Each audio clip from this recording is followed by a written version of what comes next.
So, kom ons hanteer die tweede deel van die message wat ek gekry het, die boodskap wat ek gekry het. Die mense wil so graag sê, hulle is die bruid. Hulle is die bruid en hulle gaan weggeraap word. Nou, dit is glad nie wat staan in die Nuwe Testament. Dit staan in Openbaring nie. Die bruid is die 144,000 en hulle is die oorblyfsel van Israel wat agterbly op die aarde om 'n nuwe Israel koninkryk daar te stel. Op aarde. Daar gebeur nie goed in die hemel nie. Dit gebeur alles op aarde. Hierdie hele drama sal hom afspeel op aarde. En dit is oor lange jare wat dit gaan afspeel. Daar's definitief nie 'n 7 jaar in Openbaring nie. Daar's ook nie dit het niks te doen met Daniël 9 se laaste verse nie. Ek het al hieroor gepraat. Kom ons kyk gou wat sê hy en dan verduidelik ek dit aan hand van die skrif. Kom ons lees, hy sê, yes, ek glo in 'n wegraping waar God sy kerk of bruid huis toe vat. Ja, dis die grootste leuen denkbaar. Dit gaan nie gebeur nie, dit staan nêrens in jou Bybel nie. Dit gaan hier oor die verdelging wat vasbesluit is oor die aarde. Dit kom uit die Ou Testament. Al was die volk oor Israel soos die sand van die see, net 'n oorblyfsel van hulle sal terugkom, want 'n verdelging is vasbesluit en vloei oor van geregtigheid. Nou waar is hierdie verdelging? Wel, dit is is oor die hele aarde, is Openbaring 14 en Openbaring 7. Openbaring 7 praat van die 144,000. Luister mooi, hy sê, moenie die aarde of die see of die bome beskadig, voordat ons nie die diensknegte van onsse God op hulle voorhoofde verseël het nie. En dan hoor hy die getal is 144,000. Nou hierdie 144,000 is nie die ouens wat hemel toe gaan nie. Glad nie. Hulle is die ouens wat agterbly wat die groot verdrukking oorleef, want dit staan hierso. Hy vra, hoekom het hulle wit klere aan? En hy sê, dit is hulle wat uit die groot verdrukking gekom het. Hulle het dit oorleef. Hulle die groot verdelging oor die aarde, die groot verdrukking, die derde wêreldoorlog het hulle oorleef. Hulle bly oor. Hulle is die 144,000 en hulle is die lam se bruid. Nêrens is dit 'n kerk nie. Nêrens gaan die kerk gered word nie. Dit staan nêrens nie. Die woord kerk kom nie eens in die Bybel voor nie. Wat daar wel voorkom is die woord ekklesia wat gemeente betref en dit verwys na die volk Israel reeds in die Ou Testament. Hierdie is Openbaring 14. Kyk, hy sê die lam staan op die berg Sion. Ons sal nou praat oor waar of wie is die berg Sion.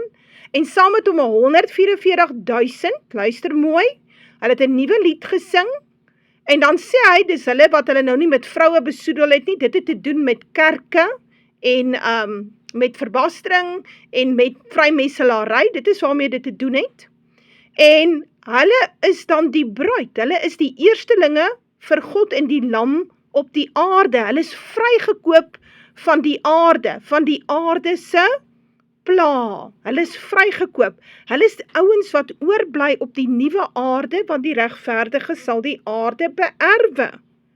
So, ons is heeltemal bedrieg deur die kerke.